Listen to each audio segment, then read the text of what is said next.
Bienvenue sur notre chaîne. Si c'est ta première fois ici, prends une seconde pour faire ceci avant de plonger dans ce message puissant et des paroles remplies de vérité, parfois difficiles à accepter, mais qui transforment. Es-tu déjà abonné? Sinon, clique maintenant sur s'abonner. Pour ne rien manquer de ce qui arrive. Chaque nouvelle vidéo est une occasion de grandir, de réfléchir, d'être inspiré.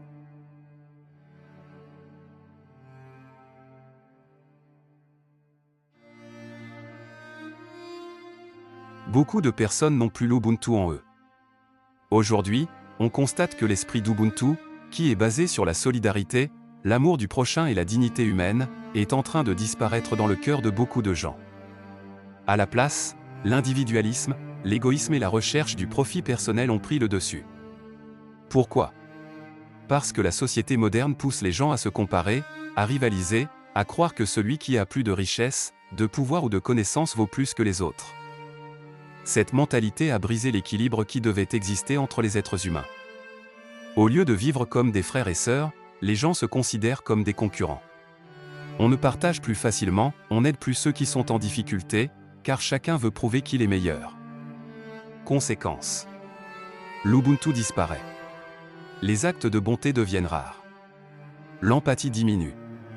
Et pourtant, sans Ubuntu, une société perd son âme. Il est donc essentiel de raviver cette valeur dans nos vies quotidiennes, traiter l'autre avec respect, aider quand on peut, et comprendre que notre humanité se construit aussi dans notre manière d'aimer et de servir les autres.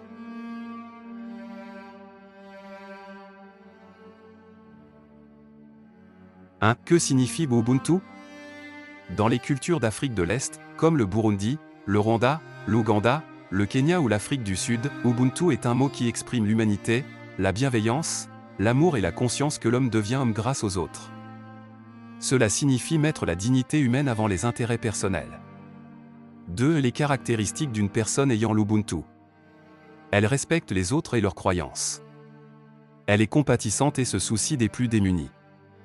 Elle privilégie la solidarité et le bien commun. Elle partage ce qu'elle a sans égoïsme. Elle n'est pas centrée sur elle-même, elle pense aux autres. 3. Les actes de bonté des gens qui ont l'Ubuntu. Donner de l'aide aux nécessiteux, nourriture, vêtements, eau. Construire des maisons pour les pauvres, aider les orphelins. Se sacrifier pour les autres, comme les médecins, enseignants, éducateurs. S'engager dans des associations à but non lucratif. Être accueillant, doux, et attentionné partout où l'on est.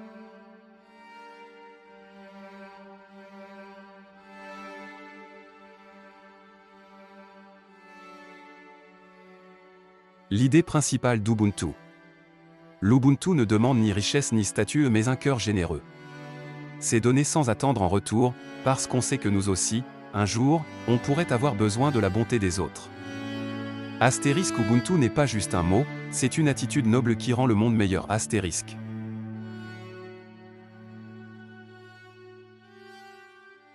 Thème, la disparition progressive de l'Ubuntu dans nos sociétés. Le mot Ubuntu est une notion issue des langues bantoues d'Afrique, particulièrement en Afrique australe. Il signifie « je suis parce que nous sommes ». Il exprime l'idée que notre humanité est liée à celle des autres, et que l'harmonie sociale vient du respect mutuel, de la solidarité, de la compassion et de la générosité. Aujourd'hui, cette valeur fondamentale tend à disparaître dans beaucoup de communautés. Pourquoi et quelles en sont les conséquences? Comprendre l'Ubuntu. L'Ubuntu est plus qu'un mot, c'est une philosophie de vie. Il enseigne que chaque individu fait partie d'un tout, et qu'on ne peut pas s'accomplir seul.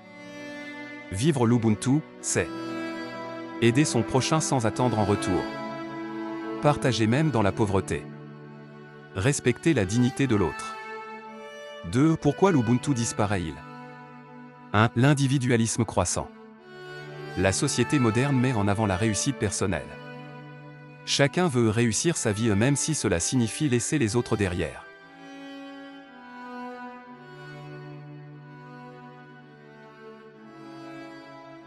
La compétition excessive d'Ubuntu. L'éducation, le travail et les réseaux sociaux incitent à se comparer constamment. On valorise celui qui a plus d'argent, de popularité ou de pouvoir. 3. La perte des valeurs morales. La religion, la culture et la tradition qui portaient l'Ubuntu sont négligées. Les jeunes sont de plus en plus éloignés des enseignements communautaires. 3. Les conséquences de la perte d'Ubuntu.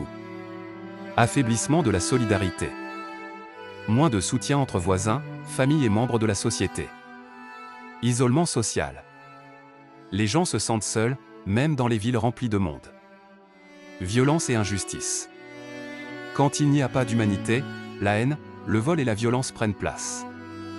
4. Comment raviver l'Ubuntu ? 1. Par l'éducation des jeunes.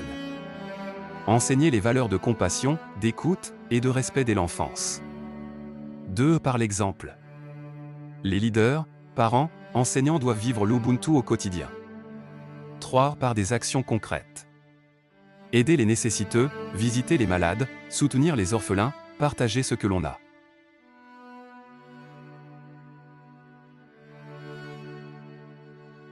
Comme conclusion.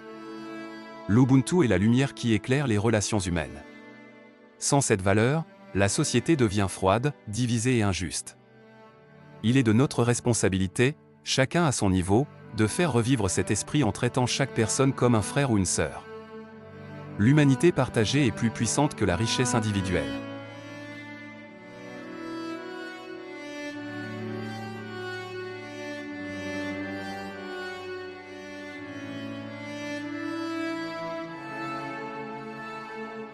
N'oublie pas de t'abonner pour ne rien manquer des prochaines vidéos. Si ce message t'a touché, laisse un j'aime pour nous le faire savoir. Ton avis compte. Partage en commentaire ce que tu as aimé ou ce que tu aimerais voir amélioré. Cela nous aide à grandir et à vous proposer des contenus toujours plus riches de sens.